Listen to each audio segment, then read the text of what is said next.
Once I got really bored and decided to find something to do. Then I remembered that I had never serviced the drivetrain of my dad's car, and the car has so far covered 1 million kilometers. I was hoping it would be easy and fun, but how wrong I was. Well, sit back and let's begin.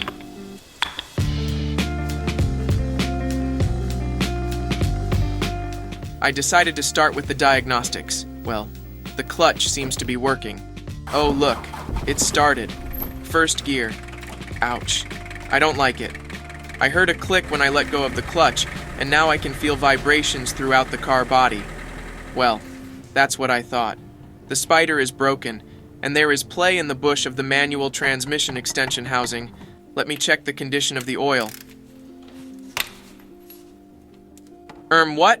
I don't know what it is, but clearly it shouldn't be like this. Yes, there is some metal dust, but nothing critical. I'll clean the magnet now and put the drain plug back in place. Especially for our viewers. Promo code TIPS429 for a 5% discount on orders of €70 or more. Available for 1 month after this video is posted.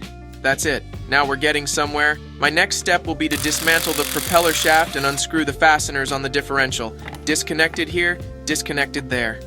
Easy peasy, I thought. Now, securing the prop shaft in a vise, it's definitely going to be more convenient.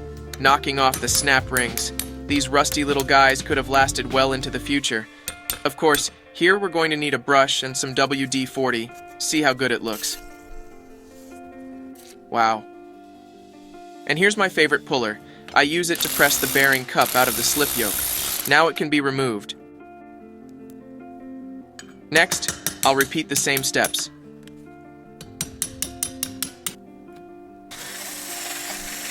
Oh, I've found some minor damage. Just take a look at this. Luckily, there were no other surprises as I continued the disassembly, but considering the age of the car, it could have been much worse. I decided to sandblast the parts of the drive shaft. By the way, we have a video tutorial on sandblasting. I recommend checking it out as well. In the meantime, I'm getting on with the process. Look, it's just magic. Easy, fast, and very effective. Yes, as you can see, I did this step of the process outside. It's time for the polishing compound that I decided to use to polish the slip yoke. I think it's ready for painting now. Degreasing all the components, this is a very important step that I never skip. I pay special attention to recesses and small parts. We don't need to paint the adjoining surfaces, so I tape them up.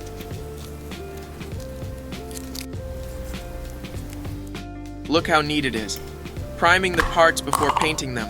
As we know, primer increases surface adhesion and equalizes absorbency. Autodoc app. All car parts at the lowest prices on your phone. Try it for yourself. 2 hours have passed, and I'm starting to paint the parts. I went for black matte paint, although I really wanted to surprise my dad with pink or cyan, but in that case we wouldn't be chatting right now, haha. I'm joking, just kidding. Once dry, I peel the tape off the parts.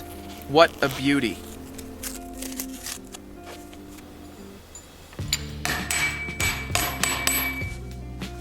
I also took care of the mounting seats for the new spiders. By the way, I do it with a cotter pin and sandpaper.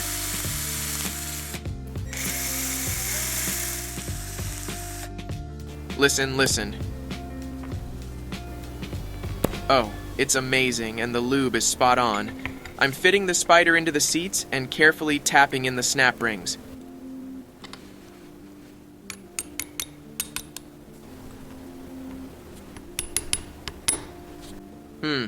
It shouldn't be like this. I'm going to use the method my dad taught me. Look, it worked. Connecting the propeller shaft. As you can see, it's a tight fit here. That's a good thing. I carefully press the bearing cup into place and repeat the same steps on the other side. You know, I love keeping my dad's car running. It brings back memories of my childhood. Do you know the feeling? Share your stories in the comments. I'd love to read them. Look, I'm pleased with the result, but the next episode will be even better. Removing the rusty mountings, dismantling the rear axle, disassembling the differential, and replacing all the bearings. Oh, what a day it's been. Hope you enjoyed this video. See you in our next episode.